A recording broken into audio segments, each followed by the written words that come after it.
ঢাকা বিশ্ববিদ্যালয়ে যে বৈষম্য বিরোধী আন্দোলনের সূচনা হয়েছিল, সেই আন্দোলন পরবর্তীতে এক দফার আন্দোলনে পরিণত হয়ে বাংলাদেশ থেকে দীর্ঘ 15 বছরের ফ্যাসিবাদের পতন ঘটেছিল। সেই পতনের আন্দোলনে যারা নেতৃত্ব দিয়েছিল, নাহিদুল ইসলাম, সার্জিস হোসেন, হাসনাত আবদুল্লাহ সহ যে কেন্দ্রীয় নেতৃবৃন্দরা এই জুলাই আন্দোলনের নেতৃত্ব দিয়েছিল, তারাই পরবর্তীকালে বাংলাদেশে একটি নতুন রাজনৈতিক দলের সূচনা করে, নতুন রাজনৈতিক দল গঠন করে। খুবই নতুন একটি দল। সেই দলের এই বছর গত জুলাইয়ের আন্দোলনের চেতনাকে সমুন্নত রেখে এই জুলাইয়ে সারা দেশব্যাপী একটি জুলাই পদযাত্রা কর্মসূচি শুরু হয়েছে। এই জুলাইয়ের 1 তারিখ থেকে এটা রংপুর বিভাগে শুরু হয়েছে। এটা রংপুরে থেকে আজকে রাজশাহী বিভাগে শুরু হয়েছে। এই রাজশাহী বিভাগে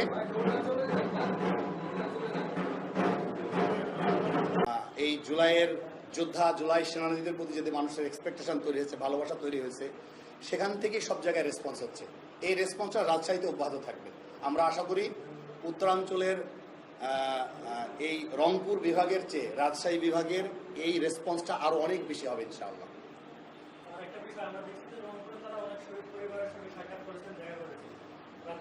আমাদের রাজশাহীতেও আপনারা জানেন, রাজশাহীতে শহীদ সাকিব আঞ্জুমের বাসা রাজশাহী, আমাদের তালাইমারিতে। আমরা ওনাদের পরিবারে গিয়ে সাক্ষাৎ করবো ইনশাআল্লাহ। এটা আমাদের শিডিউলে আছে, প্ল্যানিং আছে।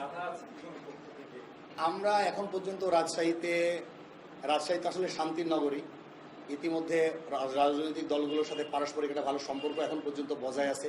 সামনের দিনগুলোতে কি পরিবেশ হবে আমরা জানি না, তবে এখন পর্যন্ত আমরা কোনো থ্রেট ফিল করছি না। আশা করি শান্তিপূর্ণভাবে এবং সকল দলের একটা আন্তরিক সহযোগিতাও থাকবে মনে হয়, যে নির্বিঘ্ন পরিবেশে যেন আমরা আমাদের কর্মসূচি পালন করতে পারি। সেটার ব্যাপারে তাদের কাছ থেকে আমরা প্রত্যাশাও রাখি যে তারাও শান্তিপূর্ণ পরিবেশ বজায় রেখে আমাদেরকে সহায়তা করবে। আমাদের দিক থেকেও আমরা বিশ্বাস করি সেটা বজায় থাকবে ইনশাআল্লাহ। আমরা পুলিশ প্রশাসনের সাথে আজকে দুপুরে একটা আরএমপির যিনি কমিশনার আছেন, ওনার সাথে আমরা বসছিলাম। ওনার কাছ থেকে আমরা সহযোগিতা চেয়েছি নিরাপত্তার ব্যাপারে, যেটা অ্যাজ ইউজুয়াল প্রশাসনিক যে ব্যাপার, ওনারা সেটা আমাদেরকে সহায়তা দিবেন বলেছেন। আমরাও আশা করছি যে আমরা সহযোগিতা পাবো। আর আমরা আমাদের নিজস্ব কিছু প্রস্তুতি আছে, শৃঙ্খলা টিম করা হয়েছে, তারাও এটাকে সার্বিকভাবে দেখভাল করবে। আশা করি কোনো সমস্যা হবে না ইনশাআল্লাহ।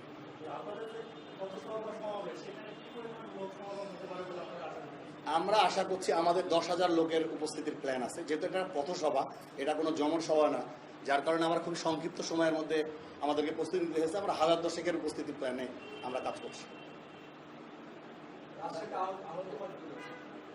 রাজশাহীতে আমাদের আহত 100+।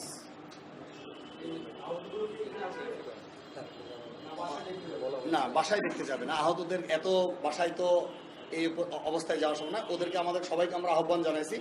আমরা আশা করছি যে ম্যাক্সিমামে তারা আসবে। ব্যক্তিগত কোনো যদি সমস্যা না থাকে তারা আসবে ইনশাআল্লাহ। আমাদেরকে সেভাবে কথা দিচ্ছি।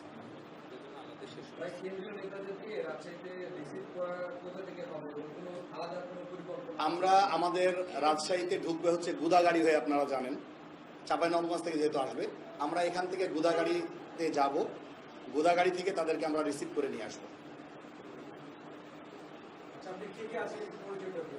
জনভোগের দুর্ভোগ বলতে যে আমাদের রাজশাহী শহরে যতগুলো রাজনৈতিক দলের কর্মকাণ্ড হয়, প্রায় কর্মকাণ্ডই 0 পয়েন্টকে ঘিরে মসজিদ চত্বর যেটা আছে সেই জায়গাতে হয়। আমাদের চেষ্টা থাকবে এটা একটু ভিতরের দিকে করার। তারপরেও খুবই অল্প সময়ের পথসভা, আমরা এক সাইড রাস্তা ওপেন রাখবো যেন কোনোভাবেই জনগণের অসুবিধা না হয়।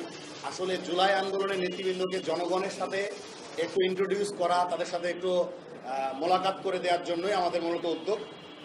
এটা সমস্যা হবে না, বরং ওরা উৎসাহে আনন্দের সাথে এই ব্যাপারটাকে একটা পারস্পরিক হবে, কানেক্টিভিটি তৈরি করারই আমাদের প্ল্যান আছে।